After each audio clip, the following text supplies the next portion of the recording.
Dungeons. Locations that have always been a staple in the Zelda series. From ancient temples to the inside of living beings. Dungeons hold a special place in every Zelda fan.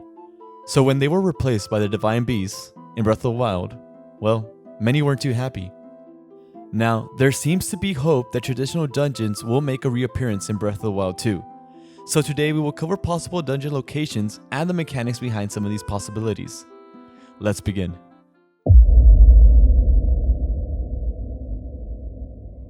Taking a closer look at the trailer and how many people have already noticed, we can see that the Great Deku Tree is no longer there. The reasons for its disappearance? Well, that's still a mystery to everyone. But I hope that this is addressed at the beginning of the game. I mean, what better way to start Breath of the Wild 2 than a callback to the first moments of Ocarina of Time? This would also give reason as to why the Great Deku Tree is no longer seen in the trailer. Picture this. We are tasked with entering the Deku Tree once more, let's say to retrieve a long forgotten item. We enter, and although quite familiar to its past entry, it's a whole new place. We defeat several Deku Babas, Deku Scrubs, and Skulltulas. We finally reach the final room and we see Queen Goma once more as the final boss. It wouldn't be the first time the Zelda series reused bosses from previous games. I wouldn't even mind seeing Queen Goma in full HD. I would go on and say that I welcome it, and I would like to see the direction they take with her design. But I digress. As soon as we defeat Queen Goma, we exit the dungeon / Great Deku Tree and hear an unsettling yet hopeful speech from him. And as his time comes to an end, he says something along the lines of, "And like before, I too shall pass the same fate." And bam! He either disappears or dries up. And right in front, actually right where the Master Sword used to stand, a Deku Tree sapling grows and the cycle begins once more. If Breath of the Wild starts off with a dungeon of this kind, that's all that I would need. And I'm sure everyone that has played Ocarina of Time, especially those who grew up with it, would lose their freaking mind. Alright, next dungeon.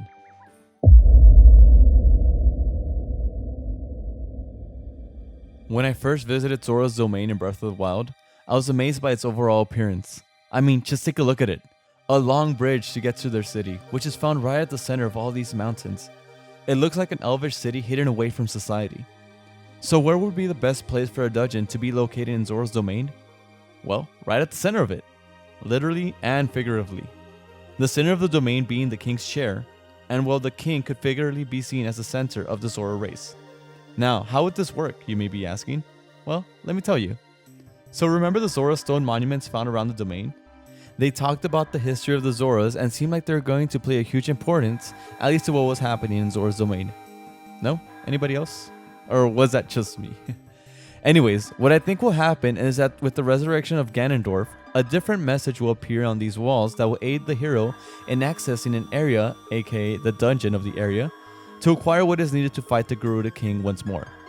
So we follow a series of tasks indicated by the walls, learn a little bit of history through them, maybe even find out these inscriptions are messages sent from the previous sages themselves.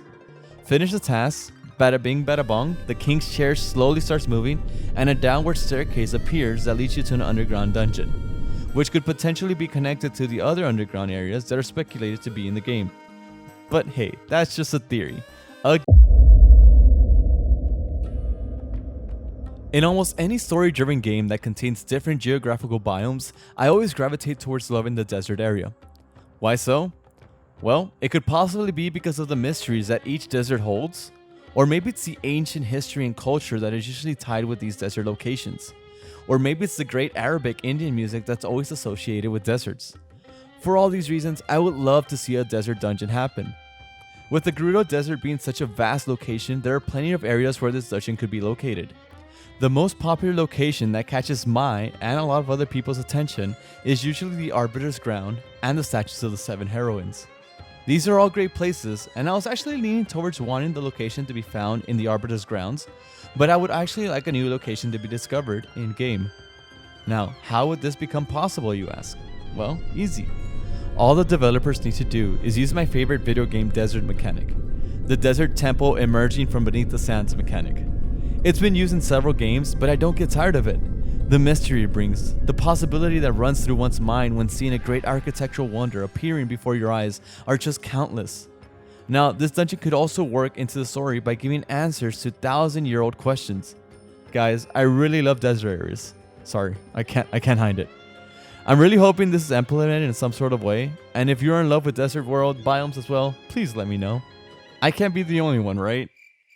Right?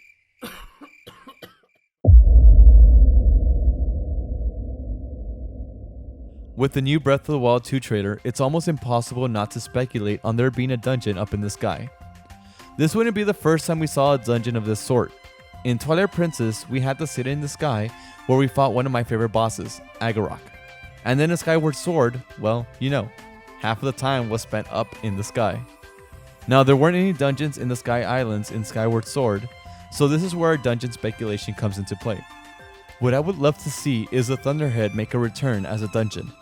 Now, this would be a whole new dungeon mechanic where the dungeon as a whole is located within neighboring Sky Islands. With each island connected, they would each influence one another in the ways that puzzles need to be solved, giving a fresh new idea to dungeons. To travel between these Sky Islands, we could just have teleporting locations to move you from one island to another. But to me, that would be kind of boring. What if the hook shot made a return instead, and you have to carefully maneuver yourself so you won't fall into the abyss? Or maybe, what if this is when we see the return of Loftwings? It would make sense, and it would be a great way to add a new mode of transportation to the game. I mean, come on. Under the right rider, these bad boys can fly for miles. Whatever the case, I'm like 90% sure Sky Island dungeons are going to make an appearance in Breath of the Wild 2. I'm just curious as how they will be implemented. Just thinking about it excites me. Like, what if for the dungeon's boss battle, we have an aerial fight against an enemy similar to Agorok? We take to the skies on our Loftwing. We soon realize the enemy's too much for us to handle, and from the clouds, Levius or Levius, and you guys know what I'm talking about, comes to our aid and assists us in our battle. Now that would be an epic showdown. Speculating on what ifs sure does make my mind go wild. I know for a fact you guys also have great ideas, so I'd love to read some of those comments. Although it didn't play a huge role in the gameplay of Breath of the Wild, the springs did hold quite the importance in the flashbacks, where Zelda paid a visit to the springs to offer her prayer in hopes of awakening the power of the goddess. I would love to see the springs play a bigger role in Breath of the Wild 2, since to me, it feels like they are of great importance when it comes to the lore and history of Hyrule. What better way to give them that importance than by making them a dungeon? Now, here are two ways I believe this can be done. First, we could see that the dungeon access from the springs is located within the sacred realm. Yeah, like you visit a spring, and there's a portal that takes you to the dungeon temple in the sacred realm. And each spring sends you to a different location of that dungeon. You would have to teleport from spring to spring to access different portions of the dungeon till it's all connected. It can also be the case that there are parts where you can't reach in the dungeon till you have progressed further into the game. Like imagine, you find the spring 2 hours into your gameplay, see a circular light coming from the ground, and when you touch it, you're teleported to a different realm. You encounter a puzzle or enemy that just seems insurpassable at the time. So you continue on exploring new areas, you find new items, you grow stronger, and realize you can return back to this temple and reach new areas you couldn't before. Once you can freely traverse through the entirety of the dungeon, the room with the final boss would reveal itself to you. Kind of like a trial as we saw in Wind Waker. Now, the second way a spring could be implemented, and in my opinion, what is more of a possibility, is that we are tasked with certain objectives for each spring, and once completed, a new spring emerges from the earth, which has an entrance to the dungeon that is again located within the sacred realm. Not as fun as my first idea, but I would still be happy if it's done this way. But yeah, those are the 5 dungeons I could see making an appearance in Breath of the Wild 2. Like I said earlier, what could you see happening? Or what would you like to see happen?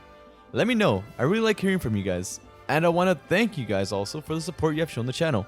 And an even extra special thank you because we're almost at 2,000 subscribers. Honestly, I never thought this would be a thing. But hey, Look at us. Look at us. Huh? Who would have thought? Not me. I know it's been a while, but I'm glad to be uploading once more. Work and life have made making videos quite difficult, but they're gonna keep on coming, so make sure to subscribe so you won't miss out. I have also been streaming on Twitch recently, so if that's the sort of thing you like, check it out. The link is in the description, or just look up Ace Monkey with a 3 instead of an E. Hey, that rhymes. Till next time guys, I'm Ace Monkey, have a great day, and thanks for watching.